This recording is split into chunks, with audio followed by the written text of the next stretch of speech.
Coucou à tous, j'espère que vous allez bien. On se retrouve pour un nouveau podcast où on va parler aujourd'hui du fait de faire confiance à la vie et en quoi, dans certains cas de figure, ça peut représenter un piège et quelque chose qui n'est pas forcément très constructif pour nous.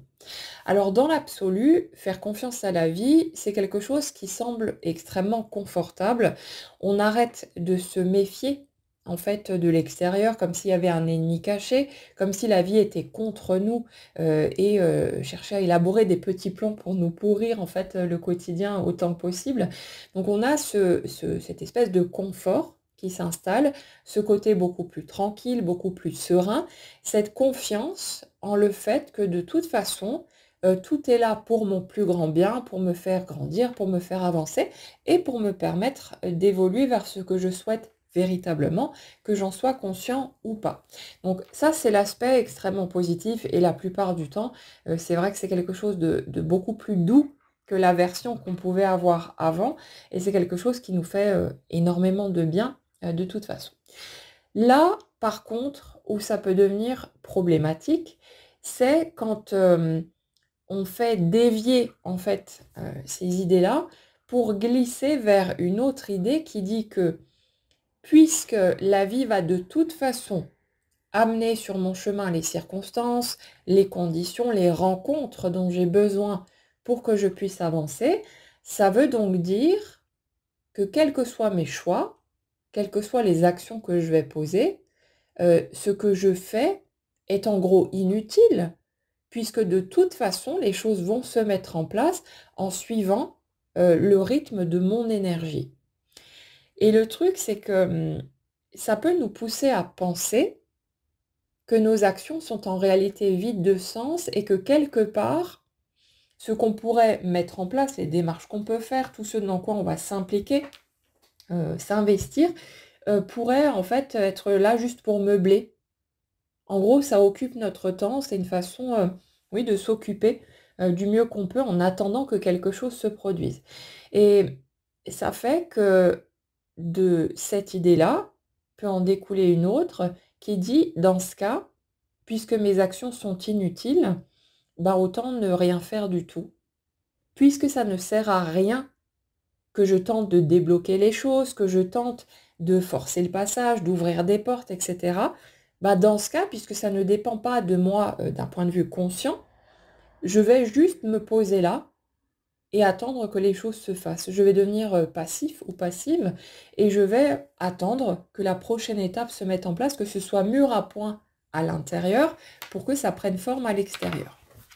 Mais le truc, c'est qu'en réalité, nos actions ne sont pas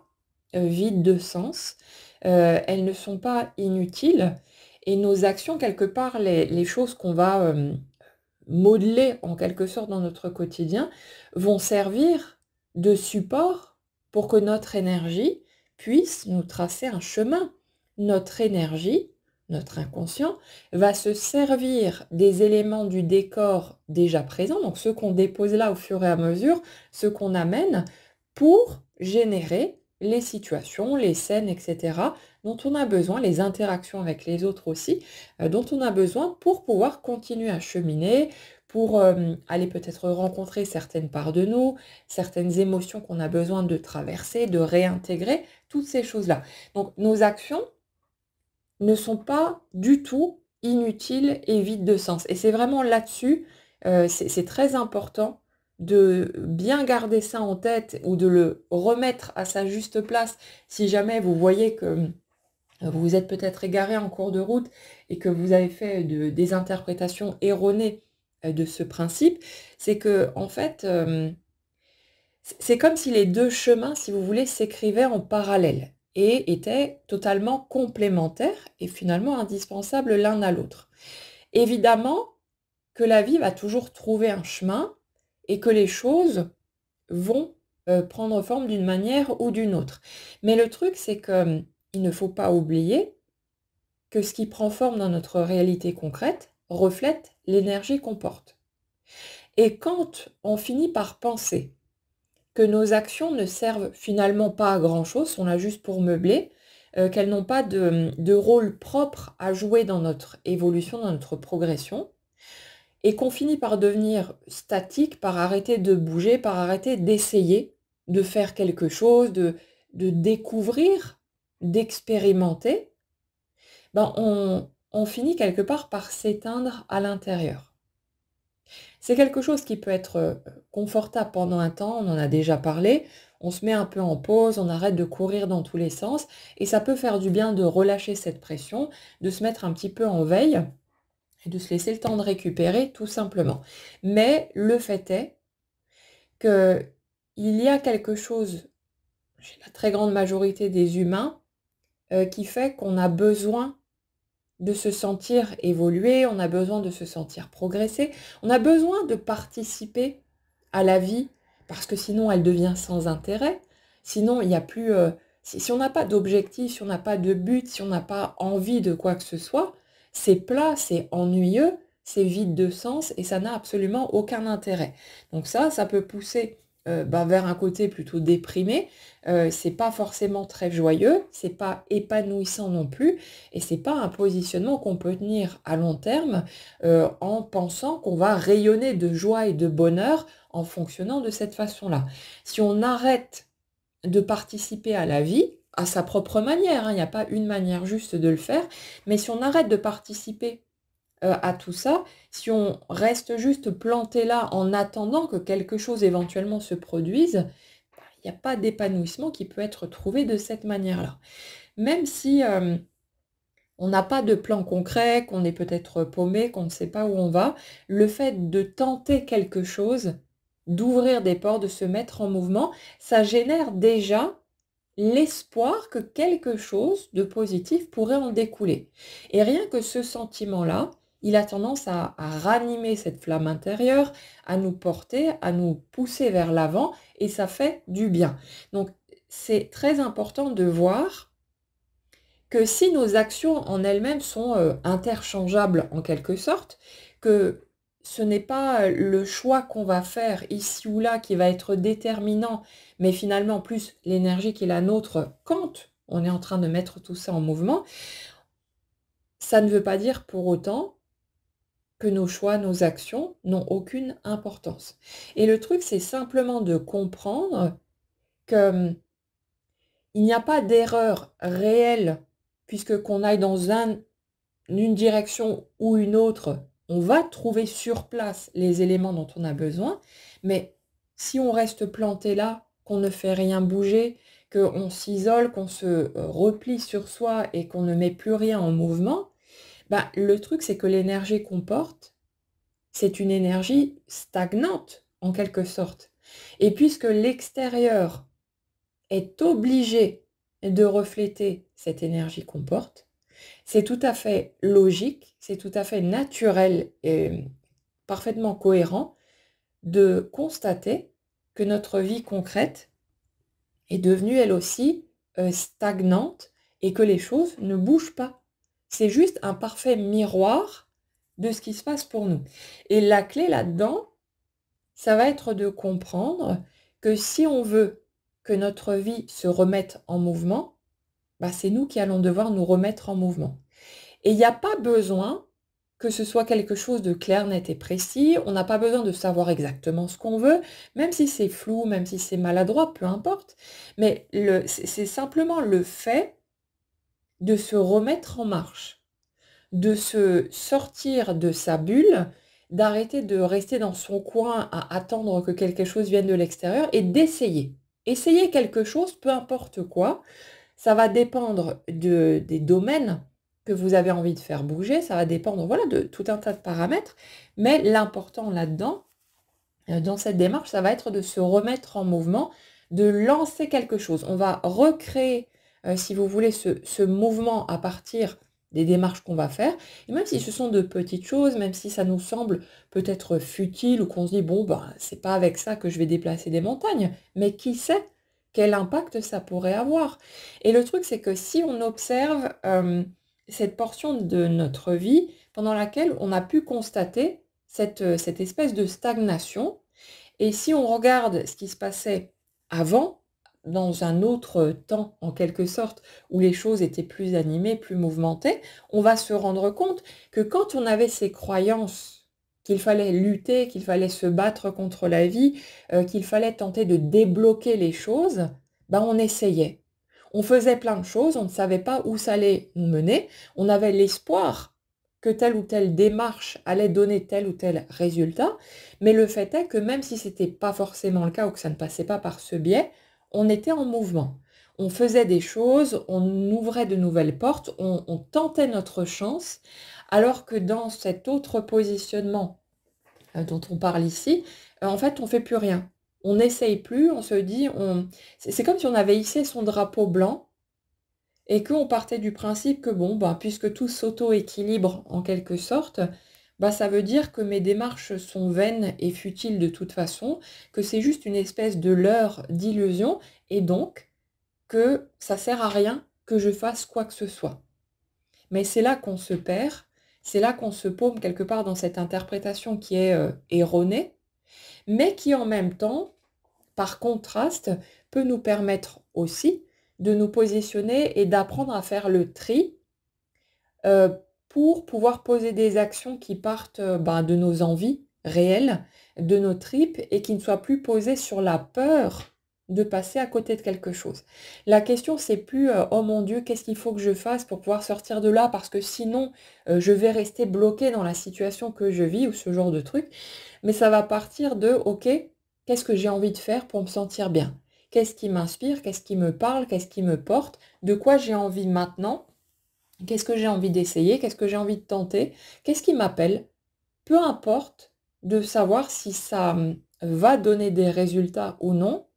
mais ce qui se passe, c'est qu'on va se remettre en mouvement, on va essayer quelque chose, on va semer des graines, on va faire des petits pas, et puis ensuite on verra ce qui ressortira de tout ça. En fait, si vous voulez, le juste milieu qu'on a besoin de trouver là-dessus, c'est de faire sa part, en quelque sorte. Je suis ce que je ressens, je suis mes envies, j'essaye. Voilà, quand j'ai une idée, quand j'ai envie de tenter quelque chose, j'y vais, je mets des choses en place et ensuite, je remets le résultat entre les mains de mon énergie. Je pose quelque part des dalles et je vois ensuite lesquelles restent en place et lesquelles vont se casser la figure pour tracer un chemin dans une autre direction. Mais la clé là-dedans, c'est de bien comprendre que le but du jeu, ce n'est pas de devenir totalement passif, d'arrêter en gros de vivre et de participer à notre quotidien, mais c'est simplement de voir qu'on peut faire confiance à la vie, mais que ça ne doit pas nous empêcher de continuer, nous, à cheminer normalement, comme on l'aurait fait, sans avoir cette conscience du lien entre intérieur et extérieur et du fait que quelque part, il n'y a pas de véritable erreur possible. On va croire parfois qu'on a fait un mauvais choix, qu'on s'est planté de route et donc qu'on aurait dû prendre un autre chemin parce que les résultats obtenus ne sont pas ceux qu'on avait espérés. Mais en réalité, ce chemin qu'on a suivi nous a permis de comprendre tout un tas de choses, d'avoir des prises de conscience, de découvrir peut-être de nouveaux éléments ou de nouvelles personnes. Ça a construit malgré tout un tas d'éléments sur notre parcours et qui ont été utiles. Donc ce n'est pas une erreur réelle, c'est juste une interprétation de notre part et ça s'arrête là. Mais le truc, c'est simplement de recadrer le fait que c'est pas parce que tout s'auto-rééquilibre et que les choses avancent de toute façon, même quand on ne le remarque pas, même quand on ne le constate pas, qu'il faut s'arrêter en fait de participer à tout ça en croyant que on n'a rien à voir là-dedans. Comme dit, en fait, ce sont deux chemins qui se construisent en parallèle. Il y a le plan concret, conscient d'un côté et le plan énergétique de l'autre. Et les deux, en fait, s'imbriquent l'un dans l'autre, comme si chaque élément se réajustait en fonction de l'autre pour nous permettre de continuer à cheminer. Et comme je l'explique souvent, notre énergie, elle va s'adapter en fait au choix qu'on va faire, de la même manière qu'un GPS va recalculer en fait notre trajectoire en fonction des chemins qu'on pourrait prendre qui n'étaient pas prévus sur les directives de départ. Mais si vous faites un détour, si vous vous arrêtez quelque part, si vous décidez de prendre un autre chemin, votre GPS va recalculer votre trajectoire pour que vous puissiez atteindre votre destination. Et c'est exactement pareil avec notre énergie, avec la vie. Nous, quels que soient les choix qu'on va faire, quelles que soient les options qu'on va prendre par rapport à ce qui est possible ou accessible pour nous, notre énergie va s'adapter, se réadapter en permanence aux nouveaux choix qu'on va faire pour continuer à nous apporter les situations, les circonstances, les rencontres dont on a besoin pour pouvoir continuer à avancer, à se découvrir soi-même, à évoluer aussi vers les objectifs qu'on peut avoir envie d'atteindre, qu'on soit conscient de vouloir aller par là ou non. Donc les choses vont se mettre en place de toute façon, mais ça ne veut pas dire que notre rôle en tant qu'humain conscient est inutile et qu'en gros, on a juste à attendre que notre énergie fasse le taf sans lever le petit doigt. Et c'est vraiment là-dessus que j'avais envie de venir aujourd'hui et d'insister parce que c'est un point très important. Je vois régulièrement des personnes en consultation privée qui se sentent démunies, qui se sentent écrasées, qui ont l'impression de ne plus trouver de sens en fait à leur vie et qui n'ont plus de point de repère en fait, alors que le truc c'est qu'elles se sont simplement arrêtées de participer à l'expérience concrète en pensant qu'en fait leurs actions ne servaient à rien, que c'était inutile, que voilà, c'était vide de sens puisque comme ça ou comme ça on avance de toute façon, mais en fait non. Et le premier impact, et un impact très important de nos choix, de nos actions, c'est ce qu'on ressent. Quand vous faites quelque chose que vous aimez, qui vous fait du bien, qui vous inspire, bah vous vous sentez bien. Ça sème quelque chose de bénéfique, de lumineux en vous. Et ça, c'est déjà un point important, d'autant plus que notre réalité produit ce qui reflète notre énergie et ce qu'on ressent oriente cette énergie. Ce qu'on ressent détermine la qualité de ce qui va prendre forme dans notre matière concrète. Donc bien sûr que nos actions ont du sens, bien sûr que elles ont un rôle à jouer, et c'est pas parce qu'elles sont interchangeables et qu'on a une multitude de possibilités que nos actions ne servent à rien. Donc prenez le temps, si ça fait écho pour vous, si ça vous parle, ben, de faire le point sur votre positionnement. Si vous avez l'impression de vous sentir plus ou moins bloqué dans votre situation actuelle, quel que soit le domaine, hein, et que ça fait un moment que vous avez l'impression de tourner en rond, que voilà, vous errez un petit peu sans but, sans vraiment savoir comment les choses peuvent évoluer, observez votre propre positionnement et voyez si à un moment donné, vous n'avez pas commencé à renoncer, à arrêter de participer à la vie ou à être passé plus en mode automatique, en mode je fais le strict minimum pour survivre en quelque sorte, mais est-ce qu'il n'y a pas eu une espèce d'abandon, de renoncement par rapport à votre façon de fonctionner avant et de voir peut-être ce qui aurait besoin d'être réactionné, d'être réactivé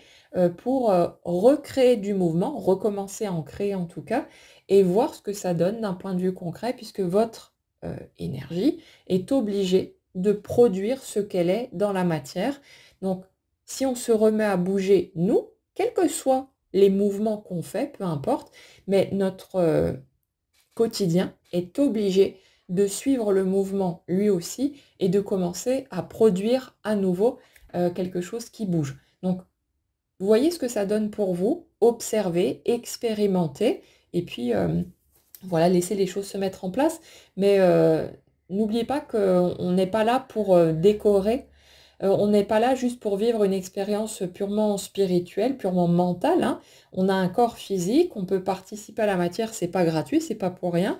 Et on peut tous faire des choix qui vont nous convenir, qui vont nous permettre de nous créer une expérience plus plaisante, plus agréable, plus légère, plus joyeuse. Mais on est là pour participer. Donc c'est pas en restant planté dans son coin et en arrêtant de bouger que les choses vont nous tomber tout cuit dans le bec. Et puis généralement, quand on observe ce qu'on ressent à l'intérieur, on voit clairement la différence entre ces moments où on se laisse aller en quelque sorte et ces moments où on se remet à participer à la vie, on pose des choses et peu importe les résultats que ça donnera ou pas, mais c'est le fait de bouger, de poser des actions qui fait un bien fou déjà en premier lieu. Donc c'est quelque chose qui n'est pas à négliger Et puis à partir de là, on peut trouver ce juste équilibre entre faire confiance au processus, mais continuer à faire sa part, à faire ce qui nous parle, ce qui nous appelle, et voir ensuite où ça nous mène. Voilà pour le sujet d'aujourd'hui, j'espère que ça pourra peut-être vous éclairer un petit peu. Je vous souhaite en tout cas une excellente journée, prenez bien soin de vous et on se retrouve bientôt.